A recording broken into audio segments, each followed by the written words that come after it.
Hello, everybody. Hello. Hey. Or Kuwati.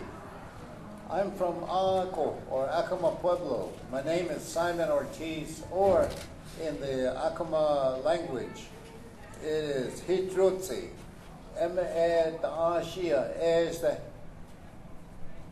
That is my name in the indigenous language of Ako, or Acoma Pueblo.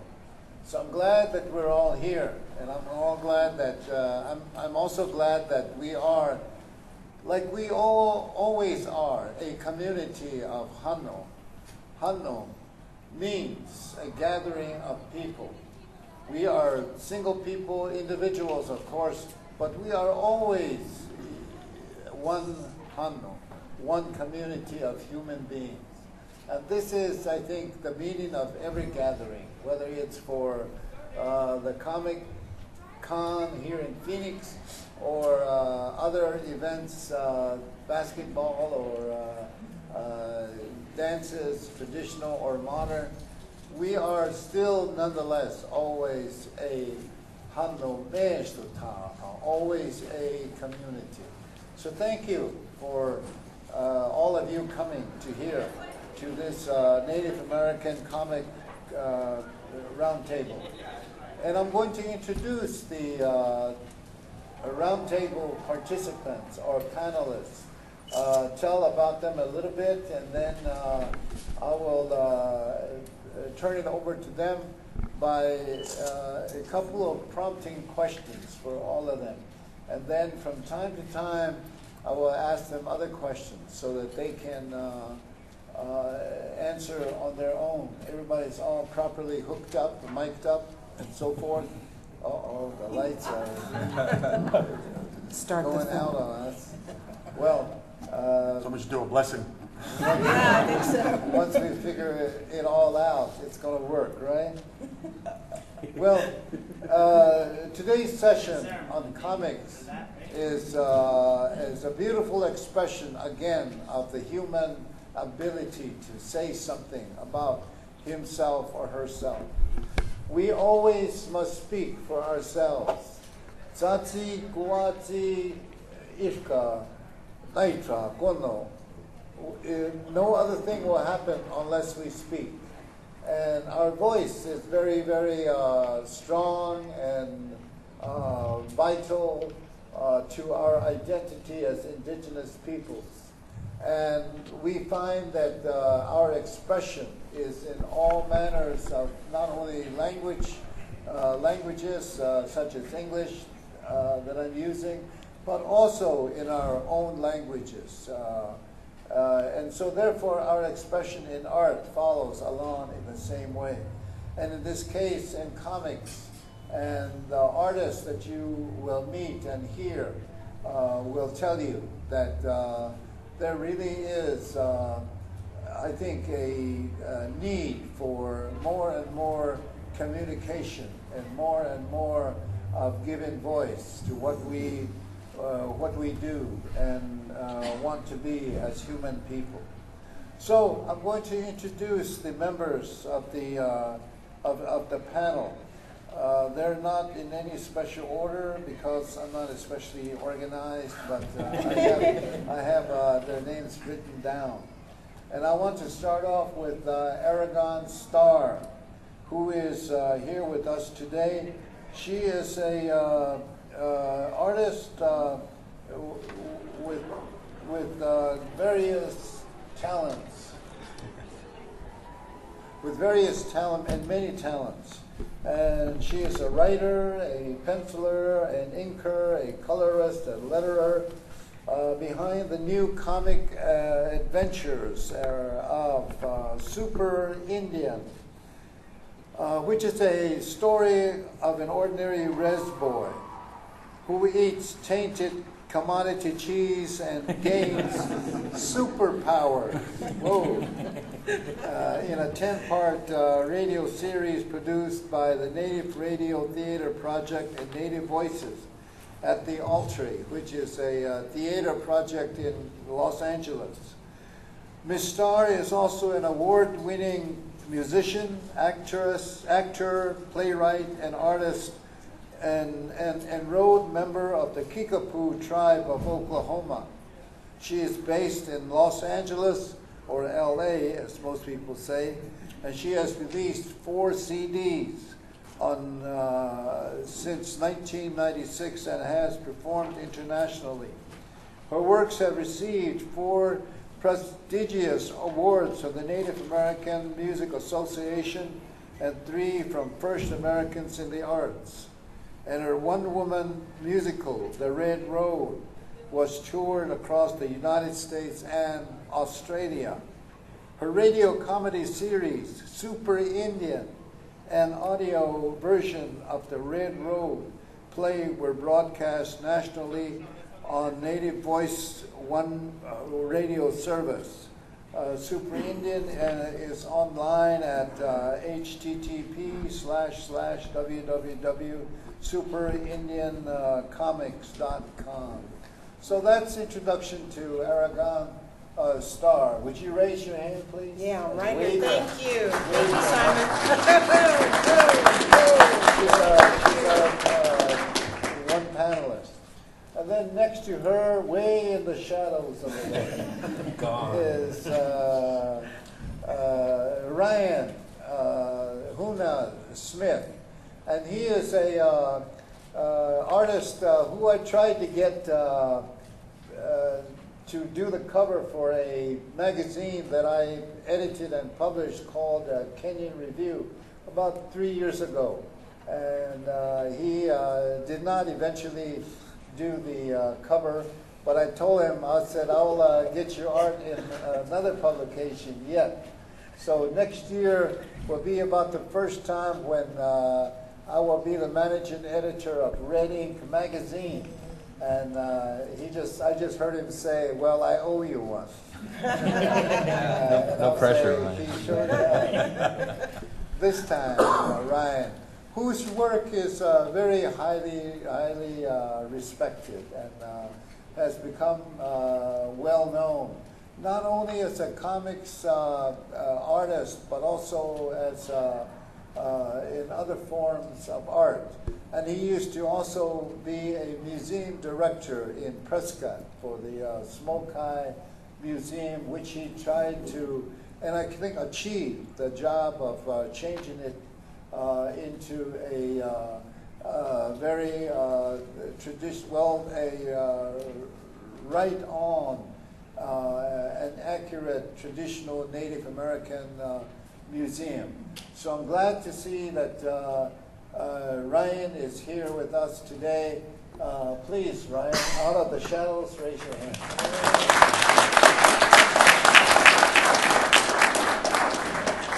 And next to Aragon is a person I haven't met until today.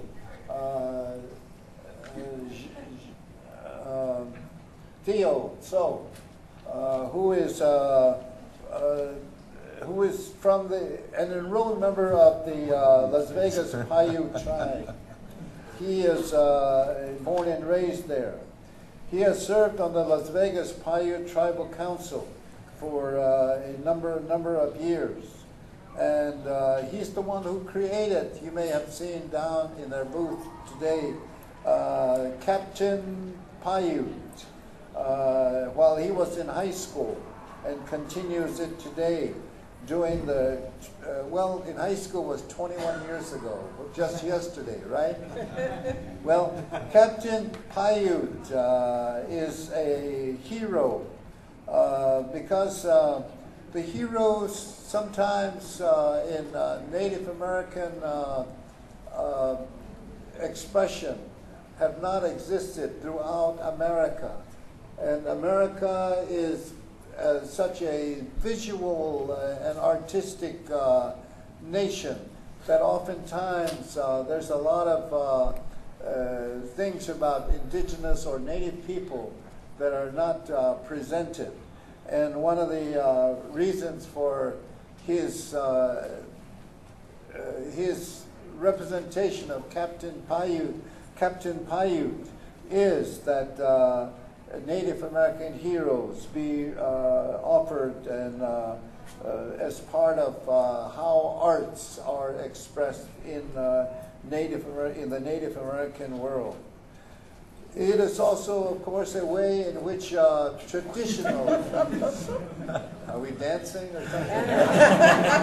Need the light and shadow. Right? Spotlight dance. That heroes and traditional ways need to be featured because they are part of the culture and the sacred ways of our Hanno, our people.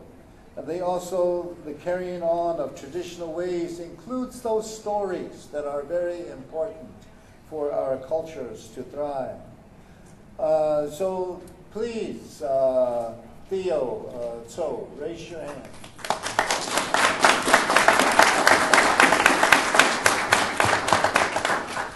And then next to Theo is someone who came rushing up through the door as several moments ago, and introduced himself through his huffing and puffing because he came running at the last minute. And that's John Proudstar. John Proudstar is very much a professional in the film industry, and he is also involved with the comics artwork. He even gave me on his sheet of his CV how tall he is, 6 foot tall. He didn't put his weight down, but I think, when you see a tall Indian, you know, that's who John is.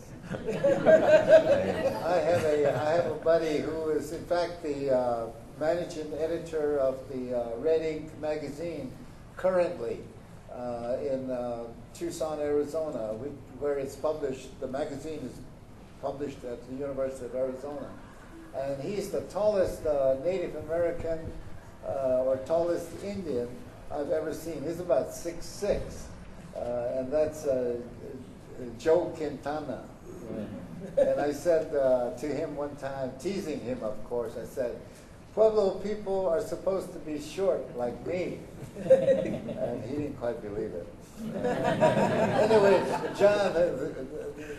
John Proudstar is in various films, including Cowboys and Indians, Wastelander, So Close to Perfect, Barking Water, which is a wonderful film.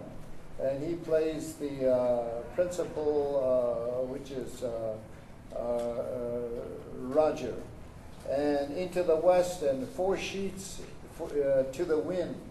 Four Sheets to the Wind is also a award-winning film that was that featured a former student of mine in the University of Toronto when I used to be a professor up there.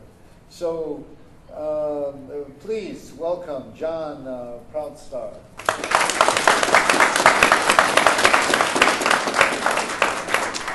And then a very new person that I met recently also. The reason I say new is because I'm very unfamiliar. I'm a writer, I'm a poet and a fiction writer, as well as I've been involved in documentary film. And I'm a university professor at ASU. I'm a Regents professor, in fact, there. And this is my 6th year at ASU. Anyway, so I'm new to this kind of art form, and I'm very, very glad that it's taken place. Anyway, the next person on the panel is the person that's sitting next to me. His name is Jacques Lagrange, and he is a member of the San Carlos Apache tribe, and he's a creator and artist of Shadow Wolf. You know, Shadow Wolf is a comic book hero, I would say, and he is quite a figure, and Jacques is quite a storyteller. Jacques has had a love of comics since he was a boy, he says, Noticing that there were no Native American heroes in comics, he decided to create one, and that is Shadow Wolf. He also strives to see the day when there is more Native American representation in comics. And so, please welcome Jacques.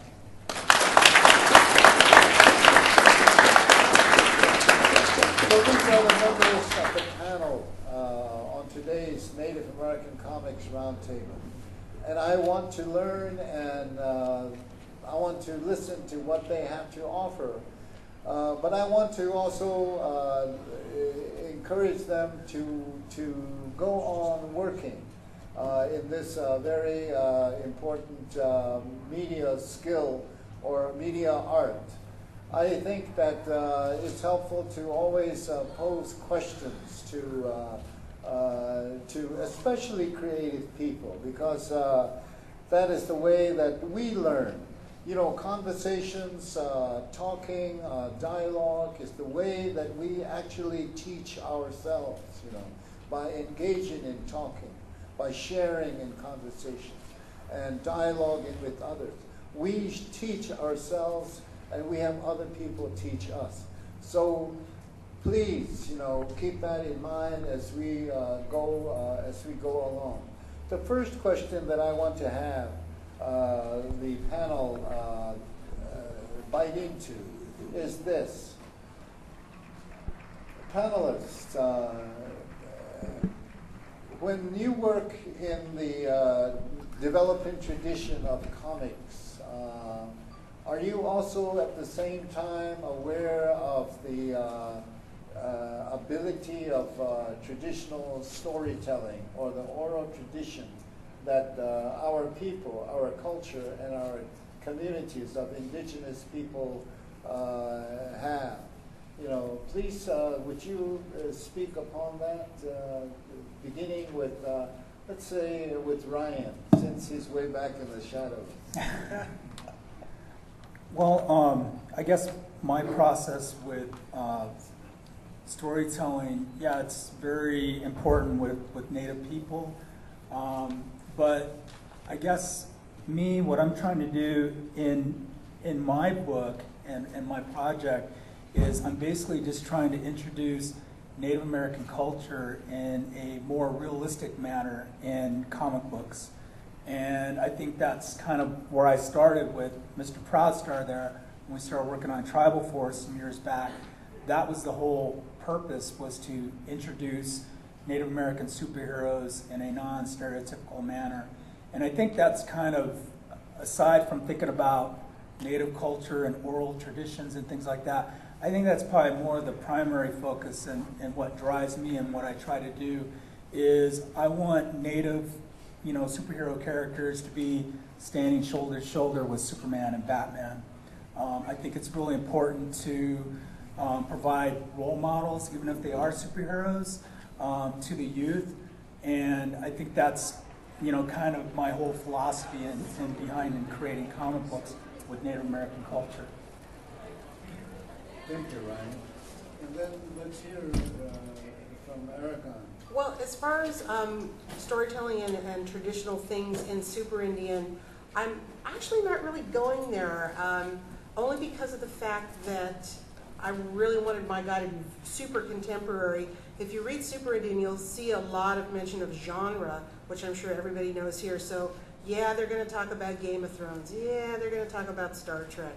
They're going to talk about Star Wars. In fact, one of the characters is a big, big fan of Star Wars and has been cautioned not to mention Star Wars again. But that's kind of where I wanted to put our people in a very contemporary place, because we've taken those stories on as well. I mean, I see a lot of Native people out there role-playing, which is fantastic. It's like, great. I love your outfit. That's where I'm going with my stuff. And maybe at some point I'm going to reach back. I'm working with Robert Conley, the Cherokee historian, to develop a series of graphic novels based on his works about Indian outlaws. So that's something that's coming for me in the next maybe year or so. But that's where I'm very much in the contemporary, and I want to keep the thread of oral tradition that way. That's how I'm going to do it. All right. Thank you. And Theo. Basically, yeah, I'm with what Ryan said. When I created Captain Paiute, though, in high school, I had no focus. It was just something to do other than classwork. It was just doodling. Then, when I got older, he's changed. Like I have, my life has changed.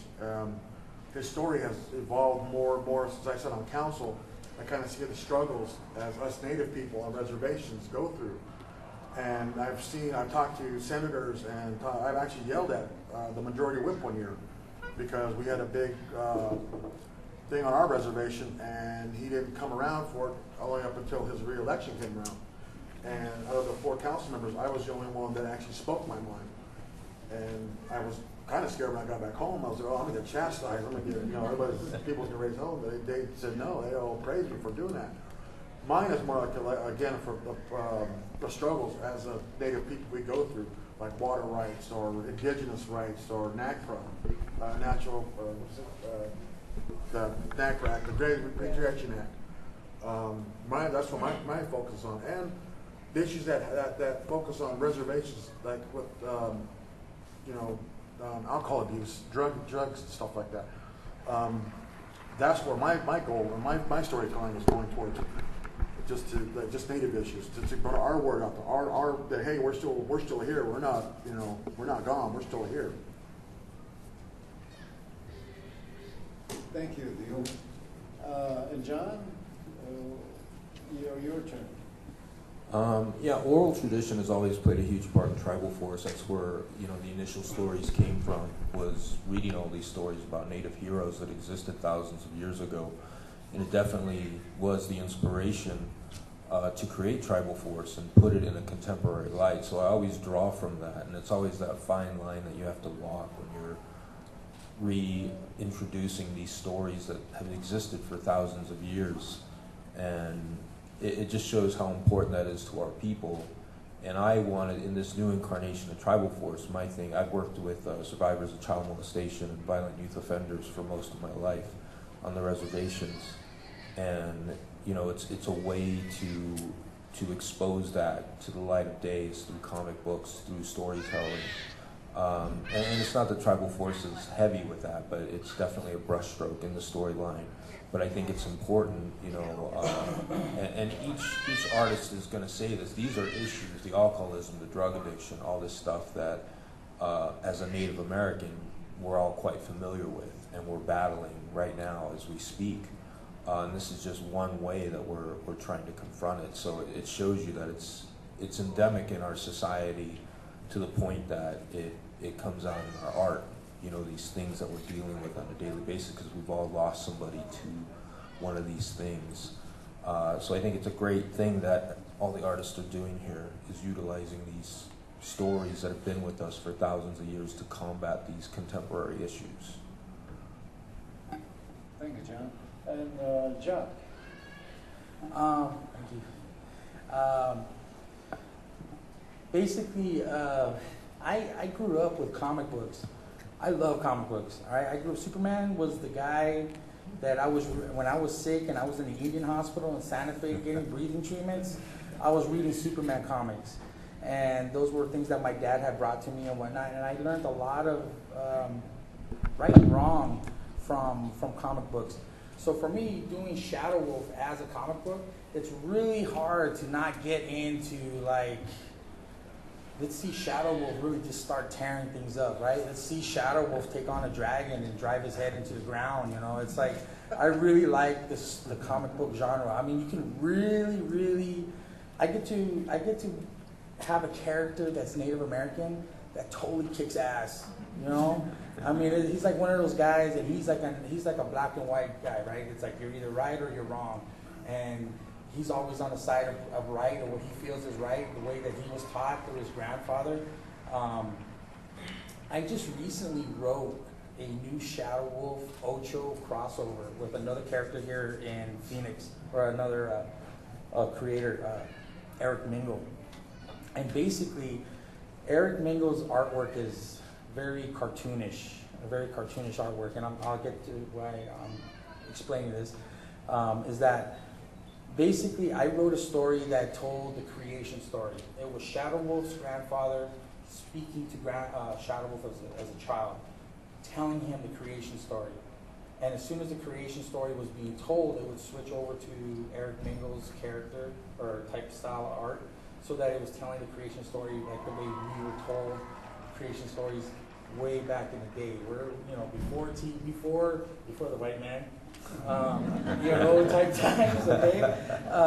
And it turned out to be, so far is just a fabulous story. It's a way of us being able to share our culture. It's a way to retain our culture, which I am very proud of, because we're losing who we are as a people, and it saddens me. Which is why this is one of the driving forces of us trying to have a resurgence or some kind of mission to have more Native Americans in comics. Because back in the day, maybe it's not historically depicted right in my story, because there are no dragons, people don't. You don't know that. I was watching Ancient Aliens last night. We'll talk about that later. But basically, it's just a way. What I love about comic books is that I get to show a character that totally kicks ass, and at the same time, I get to share my culture with you, so that because from a lot of times there's a lot of people that are afraid to approach Native Americans, especially if you're not Native. They come and they're like, boy, I really wish I could ask them, what did I do? You live in a teepee? No, we do not all live in teepees. And so it's for us to put this out. Hopefully it's making it easier to kind of put down some of the questions that you have and that you might be afraid to ask, and you're not sure, what do they believe, So hopefully with Shadow Wolf and with Tribal Force and Gun and Captain Paiute, we kind of get to share not just who we are, but what we believe in, and also what parts of our culture that are just, fantastic. Does that make sense? Yeah. Okay. Yes. Thank you. It's very interesting, how much that you insist that story is told pictorially. That is what we visualize. And that visualization, of course, takes place in our minds. It doesn't need words in a sense, because the story, by what it appears like, what the colors or what the shadows or what the shapes of things actually can really create or make that story. And I would like to go with that, to have a point, maybe another point of discussion with this question. When you want to tell a story that's about Native people or indigenous culture, is there any particular color that you use or any particular design that you include? Irrespective of words, but just the artistic expression that you have. Starting again with Ryan. Well, I guess talking about my project that I'm currently working on, Gone. Gone is inspired by the Apache Mountain Spirit dancers. And before I was kind of into comics, I was painting and got really inspired by the Crown Dancers. If you haven't seen them perform, they're really a sight. But if those of you that are familiar with my work, I am a painter, and I do like painting a lot of figurative work, especially ceremony. And I'm very proud of being Native American, and I show it through my art. Early on, I got really influenced by the comic book style, and just that comic book style and what I paint and what I create kind of merged together. I didn't set out to do that. It just happened. I was really liking that comic book style, and basically that's kind of what I'm known for in my paintings. But when I met John and we were working on Tribal Force, you know, he saw like a crown dancer up on the, that I had painted up on the wall, and he said, man, you should create a character that. And that's kind of how the whole thing started with Gone. But basically what, you know, I do have a deep respect for our culture, and I know that some people, even when they come and see my paintings, can kind of get a little bit offended by what I paint, what I depict, because I'm also part Navajo, and I, you know, do a lot of paintings of like Yebiche and things like that. And a lot of people keep saying, oh, a lot of bad stuff's going to happen to you for doing that. But my whole take on it is that that's who we are, that's our culture, and I can't not like depict it and show it, because that's who we are as Native people. And for a lot of non-Natives, when they think about Native culture, they think about teepees, buffalo, peace pipes, casinos, you know. And it's a lot more than that. It's Native culture is very complex, very spiritual, and that's kind of what I wanted to depict in my book. And I know that, you know, there's probably going to be some people that aren't going to be happy with what I depict in my book, but crown dancers exist. Yeah, they do.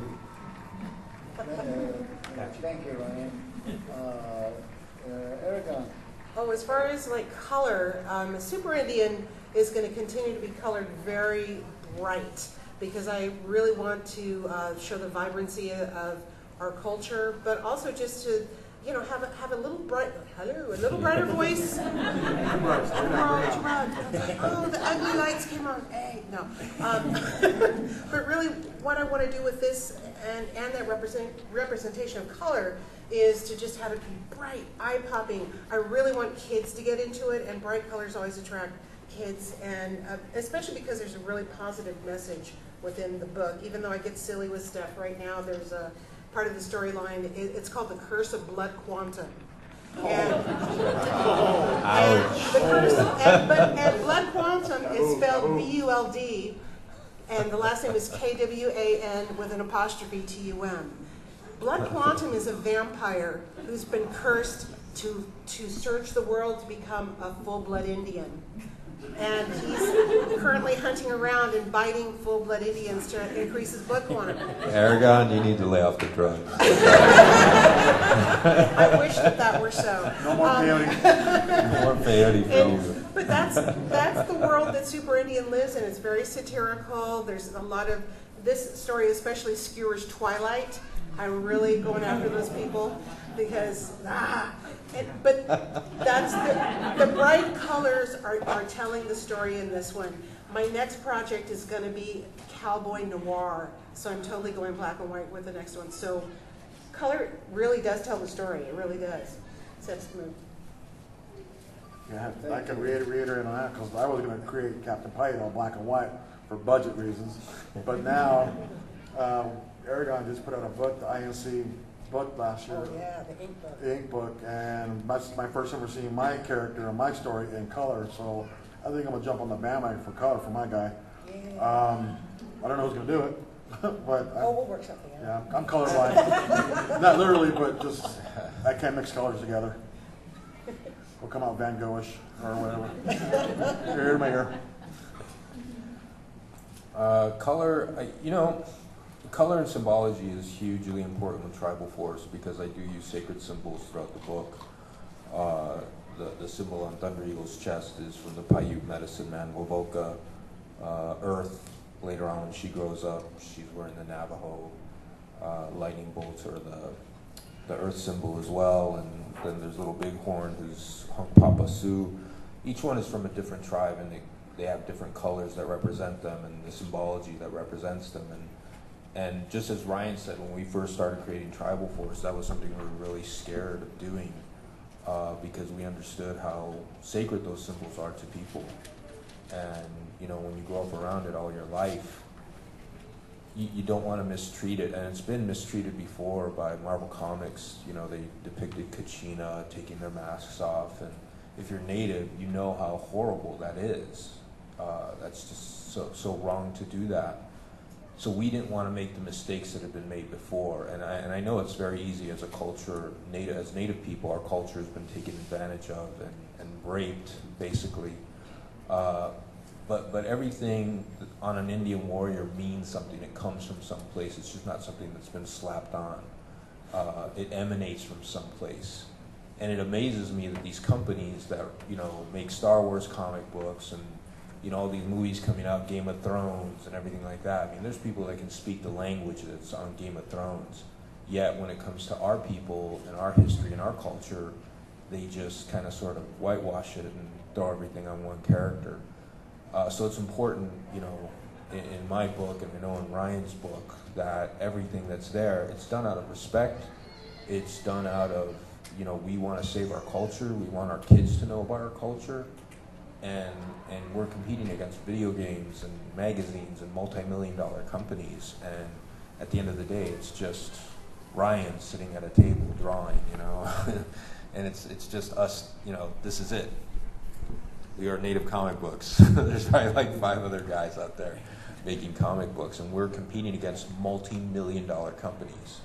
One comic book usually has about 8 to 12 people working on it. And I think Aragon does everything. I do everything. I think she actually cuts the tree and then makes Yes, the paper. I've seen her, the photo. Quality control. Yeah, exactly. So yeah, I mean, it's a really important factor to us. Everything that goes into our characters, it does mean something. It comes from someplace. In Tribal Force, nobody's wearing feathers, and there's a reason for that. But I won't get into that. Jacques, will you tell the story about the feathers that there weren't on your costume and why there was not going to be a feather in your costume for Shadow Wolf? Because I love that story. In the very first issue of Shadow Wolf, he's got a full headdress on. We're talking like I was trying to show everybody how cool you can sport a freaking headdress. By the second page, I hated drawing headdresses. Do you know how many feathers I had to draw? I'm like, we're going to change the script, all right? He's going to get struck by lightning. And by the book, it's true. Yeah, all his feathers are gone. He just has one, and he basically gets to see. I mean, seriously, there was so many. The first one, it's all detailed, and it's like, wow, that looks like a real feather, man. That's badass. By the third panel, I'm like, whatever. feather. All right, line. Next. Feather. Line. All right. So basically, because he's supposed to be sporting this headdress for a while. No, it's done. Issue 1, there's no more headdress. It's basically, he's down to 1, and I can handle that one. And that one feather looks kick butt, by the way. Just wood. And actually, if you guys buy the book, you guys can see it. Yeah, the whole story of what's going on with that. But yeah, I mean, it's cool. I love feathers. I wish I had more, even for myself, so I could give to my kids and whatnot. Because we try to embrace our traditions and our culture as much as possible. And but drawing, You're cheating, man. You're cheating the reader, man. it really is. It's a great thing, but at the same time, when you're trying to meet a deadline. Hey, look at Todd McFarlane's work in Spider-Man, and how he's drawn all the spaghetti webbing that Tommy DeFalco called it. He didn't quit on the webbing. He actually added more to his work. So That's Todd thanks. McFarlane. yeah, come on, man. Come on, we can do it, man. Thanks. We got your back, brother. I just got called out over here. I don't think McFarlane got paid to we were do getting rid of that. all the feathers. Try drawing them. Seriously, I dare you. I need to draw 3 pages of feathers. Visually, of course, people, or maybe the pop image, gets stuck in people's minds. Like sometimes for Native or Indigenous peoples, feathers and the color red, are very prominent. I remember I have 2 little, well, they're not little girls anymore. They're grown women. One of them saying, "Why is red always like red Indian?" I couldn't answer that. Red, because that is a popular color associated with Native American image wise. And then I remember this one time, this little white kid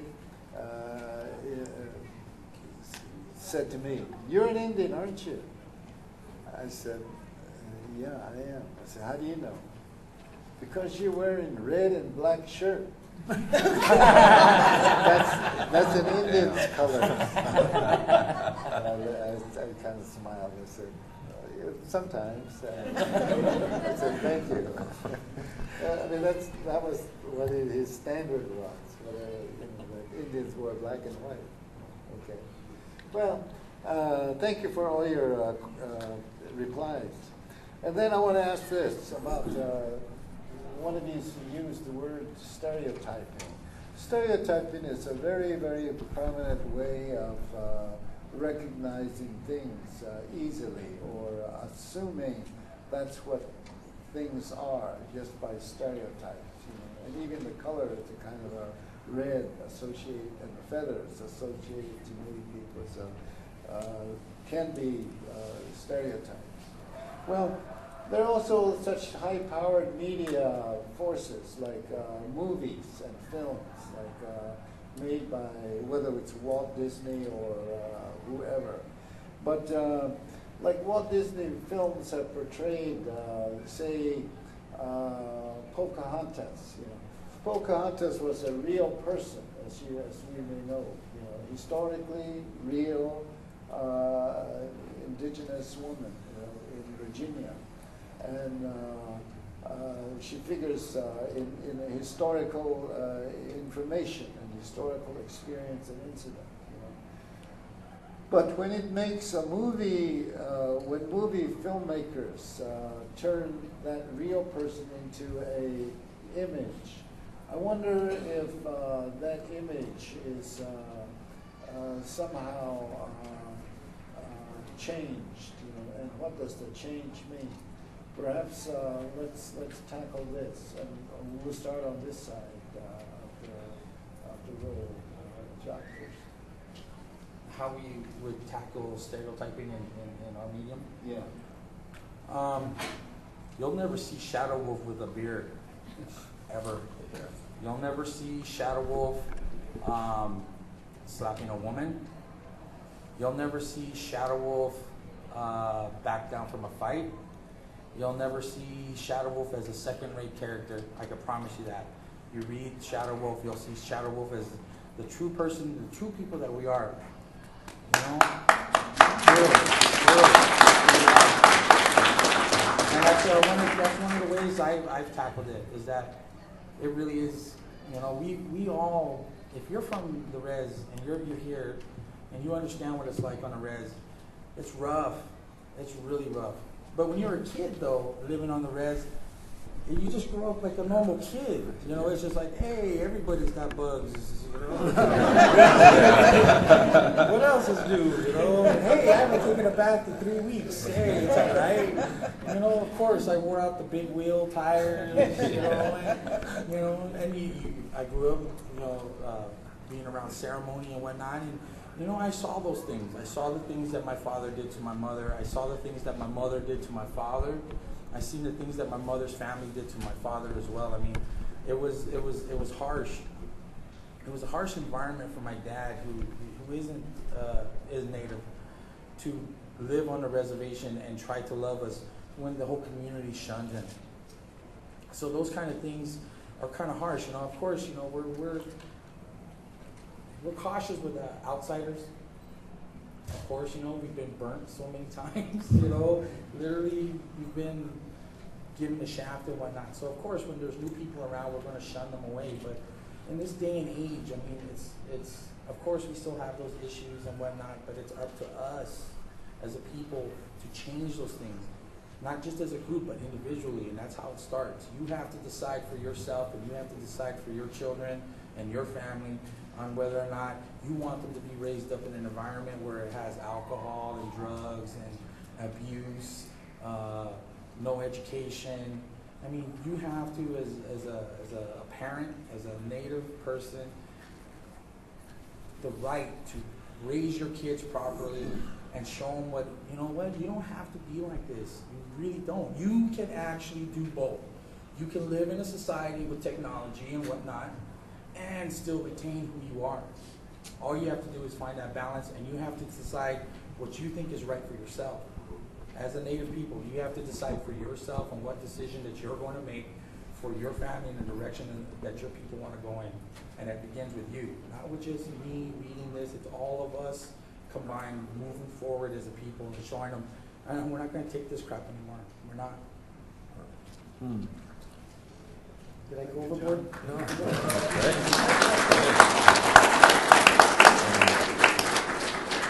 Yeah, working in the film industry, I get opportunities to audition for films and stuff like that, and I've turned down several just because of the stereotyping that goes on.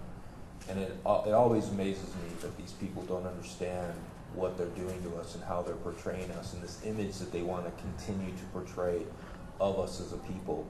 And yes, it is a stereotype, and there are aspects of that stereotype that do exist. We can't deny that. But in doing what we do in contemporary media, Native America has always been the big question mark, because people know the natives of the past very well. The warrior societies, and the Lakota braves, you know, the Dances with Wolves type natives, and that's the way they remember us. Then they see us today and they're like, what happened? What happened to you people? You know, how come you're in this state right now? And it's this big question mark. But if you treat it like a murder case and you do the forensics on our people, it didn't happen on accident. The fate of our people, it did not happen on accident. It was done on purpose. What's happening to us now, the prison camps that exist right now, the third world conditions that exist right now, the genocide, the rape, the murder, the biological warfare, that was not on accident. It was on purpose. There's laws that have been passed. Thomas Jefferson signed bills to wipe out Native Americans, wipe us out. You know, American presidents, there's blood on the hands of American presidents. Our country can go to Iraq and to these different places and condemn leaders for gassing Kurds, yet they killed 500 million of us. And the genocide continues. And this is what people don't understand, that at some point when those forensics are done and those questions are answered, there will be retribution. There will be, you know, a time when America has to pony up for what happened, you know, for the atrocities and laws that they broke, their laws that they broke. I'm not just saying our laws. They broke their own laws. They introduced a law system to us and said, you shall abide by this, and said, oh, by the way, we're going to break it. They have yet to honor any treaties, any of their treaties. But not to get too political. It's a responsibility, like Jacques said, it's a responsibility for us, for this new generation, to wipe out those stereotypes. I don't drink, I never have, I've never touched a drop of alcohol, I don't smoke, I've never done any kind of drug, never beaten a woman. Like I said before, I work with survivors of child molestation and violent youth offenders. I'm a proud father. I was a single father, raised my daughter on my own. I'm a grandfather now. 8 months ago, I became a grandfather.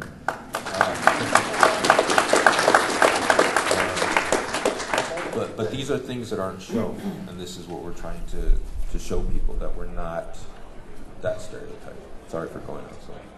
Thank you very much for your replies, John. We're getting toward the end of the hour, and I would like to open up the floor, which is the people of our community who is out there, to ask also questions of the panelists. And we've had quite a good discussion and questions and replies, which should give you a real good hint of what to focus upon. So, you know, I would like to ask, I would like for you to ask questions of any of them. Yes, sir.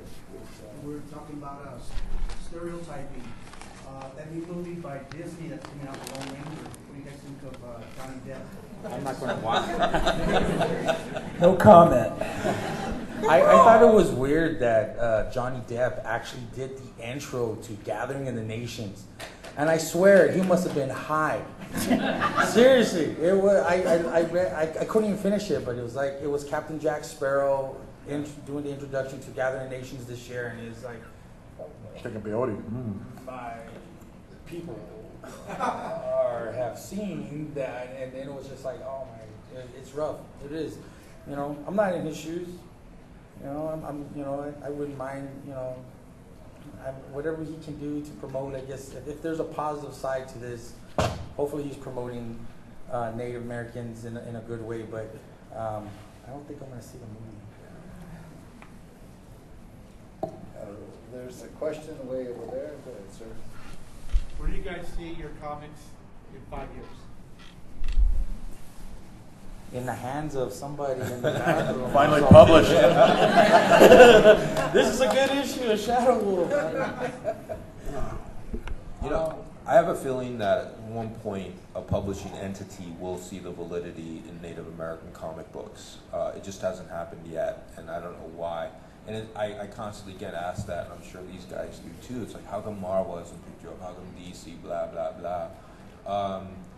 I just don't see why we just don't publish our own. As Image Comics did it, they did it. Why Well, can't we? they have money. That's going to happen here. I'm telling you, Image Comics is the model for what we want to do with Indigenous Narratives Collective. We want to band all of the people here on the stage together and have everybody put books out, and that would be part of what we do for community. In addition to like bringing art camps to the kids and being speakers, at colleges or schools or whatever, that's part of the mission that we want to do as well. So in 5 years' time, I would love to see everybody here have a graphic novel out, have a complete collection of Tribal Force, Tribal Force Volume 5 and Gone Volume 10. That's, and maybe published by Inc. or maybe not, but at some point I think that that's something that is going to have to come from us. We can't really wait around for people to anoint us. We just can't. We have so much technology in our hands right now that it's just kind of dumb to say, oh, I wish Disney would notice me. Yeah. Here's another question in the middle of the room. I was wondering, do any of you have any plans to publish your comics also in native languages as well as in English? I had a conversation with someone yesterday. It came over to our table who is part of a team that developed a technique that would help people learn languages, second languages, quicker. I'm not part of the team. I just know that it's Where Are Your Keys? It's online for learning. It's starting. They developed it around Chinook Wawa, the Chinook program from the Grand Ronde area, but it's applicable for learning all kinds of languages, not just native languages. They teach Spanish as well, but they've been using it to have people learn, to go back to learn the techniques and then go back to their tribes and learn their own community's language and teach it to other people. I would definitely love to see Shadow Wolf and Apache. Definitely. Yeah, I would also like to Captain see. Plain and Paiute also. I would like to see Shadow Wolf also download it from Amazon or something too, so you could get it on your tablet. Honestly, seriously.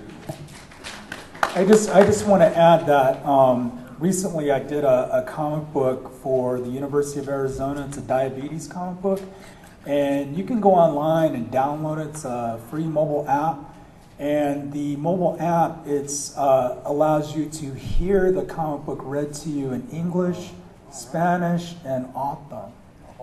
So. I know I've heard, I haven't heard it, seen it actually done, that Navajo language can be also learned through one of those apps. Rosetta Stone, I think, you get learned. I don't Might have to know go buy if there's visual contextualization of it at all. So I really don't know. Other questions? Yes, sir. Well, just seeing you guys, like, kind of gives me, like, you know, positive feedback, like, because as of yesterday, I packed all my stuff and I told my supervisor, I said, you know what, I think I was at work, working for in BIE, the Bureau of Indian Education, for 7 years, and I got to the point in my life where I said, you know, I couldn't do that anymore, and I kind of basically just packed everything, resigned, and said I'm going to start my own comic book.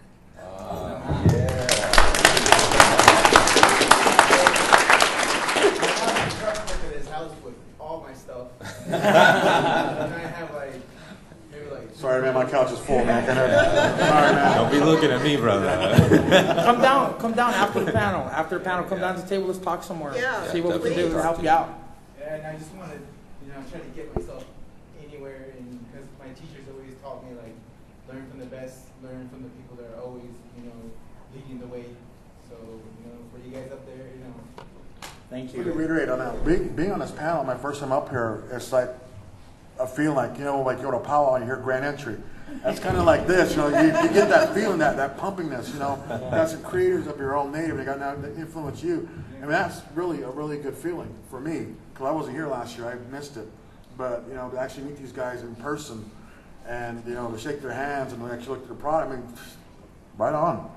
And I'd like to say something, because he hardly ever gets credit, but Jacques was really influential in starting all this again. Ryan and I started Tribal Force back in the 90s, and it had kind of sort of just disappeared. And, you know, both our comic book ideas were just floating in the netherworld, and it was Jacques that inspired us to kind of sort of get back into it. And seeing this young guy with all this energy and fervor and wanting to do it reminded me of why I set out to do Tribal Force. And the first one that we had, the first roundtable that we had, I think there was like 8 people there. And it was because of him. You know, he started all, this guy right here. I can't believe they said yes to coming. Because I was total fan mode. I was like a fan of John and Ryan, and I remember like all nervous talking to John, like, hi. You Tribal Force. Oh my God. I thought he was a pervert at first. Like, great, not one of these calls. I have Gone fan art. I mean, I love Gone because he's a crowd dancer. You know, I'm Apache, so I was already aligned with Gone. I'm like, yeah, I can't wait to see Gone. Gone's not going to be in Tribal Force number 2. I'm like, what? You know? And then that's how I ended up reaching out to Ryan, and I was like showing him some fan art that I had of Gone, and I can't believe these guys did that. And it's actually growing. And the beautiful thing about the ink is that we're always looking for more people. Yes. And we want to try to see what we can do to help you so that you guys produce your own stories, because it's all about natives telling native stories. Native people, actual native people telling their own stories. And if there's anything that we can do to help you, show you, guide you, invite you, I mean, because I know we're looking for submissions for a next ink release, issue number 1. Is it 1? Yeah, it's a Generation Ink, and it's geared towards children, and we wanted to take on an anti-bullying campaign. So we're still looking for stories for that. We hope to get it out by San Diego Comic-Con, but it may be later in the year, but we'll see. Here's the question here. Go ahead. Could you mention what tables you're at? 23, 15, and 17. We're right next to, I can't believe it. We're right next to Greg Capello. Oh my God, who did all this Batman. Wow. I mean, if you're a comic book nerd, and I'm a comic book nerd, sitting next to Greg Capello is like, you know? So, yeah, we're next to him. No, it's looking at 2300 section, 2300 section, 23, 15, and 17. We're next to Andy Boyne and Alfred Trujillo. Zenoscope. There was a hand there. Thank you. Have you guys ever thought of maybe starting a Kickstarter campaign to get some of this running? Definitely, that's what I'm kind of sort of developing right now. Because Tribal Force, it's hard to fund because I talk about child molestation, I talk about fetal alcohol syndrome, I talk about all this stuff that a lot of publishing companies don't want to touch. So I want to be able to tell these stories, you know, because they're important to the Native community. And it's my goal. I want to wipe out child molestation on the reservations in the next 20 years, and I think we can do that. You know what's great about Kickstarter campaigns too is that also, if we get money from somebody else, they're going to tell us how to tell our own story. Yeah. So it's important that we raise our own money and we raise our own things so that we can tell the story the way it's supposed to be told. We control it. Yeah. All right, one last question.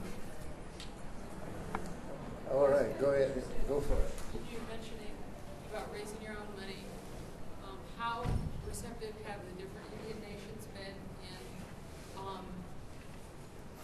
bringing together funds to help natives tell their own stories? It's hard to get money from the tribe. Yeah. It's Especially hard. when you don't have money. Yeah, it's really difficult because it's a weird industry, the comic book industry, you know, and there's other ancillary things that go along with the comic book, and it goes back to the rights. A tribe is an entity, so they're going to look at it from a business standpoint. If somebody wants to sue you, and if you're talking about cultural things, I mean, that's the thing about doing comic books like we're all doing here. We can easily be sued. We can say something wrong. We could offend. It's going to be really easy to offend people. Big time. Because of what we're doing. Tribes. Ryan and I got, the Apache tribe sent us several letters because of Gone. And, you know, it scared us because we were like, oh my God, we're being attacked by our own people, the people we're trying to help. And they had never even read the book. And I was like, read the book first. If you read it and don't like it, we'll work with you. We'll try and do something. But yeah, the tribes get kind of scared, especially with the subject matter I talk about. It's an uphill battle for us, you know, because not only is it that we're trying to raise the funds and bring awareness for more Native Americans in comics and whatnot, but a lot of us, you know, I have a full-time job. I have a wife that's sick. I have 3 kids that are all in athletics, and it's tough. So when we do these books, we really want to have Native Americans in comics, and we end up giving up a lot of our personal time. A lot of time that I'm away from my family, a lot of time I'm away from my kids. Yeah. I mean, we give up a lot more than just money and time. We give up actual wholesome, fun family time with our family. Oh, yeah. And I just want to say, I want to thank my family for putting up with me for the last 2 weeks, because I know I've kind of been an ass. And I want to say thank you very much to all of you for not only this panel, but really for the very important and I would say very much in the line of traditional communication, the work that you do, because that is how we keep on being a people. So thank you. Thank you. Oh. Thank you.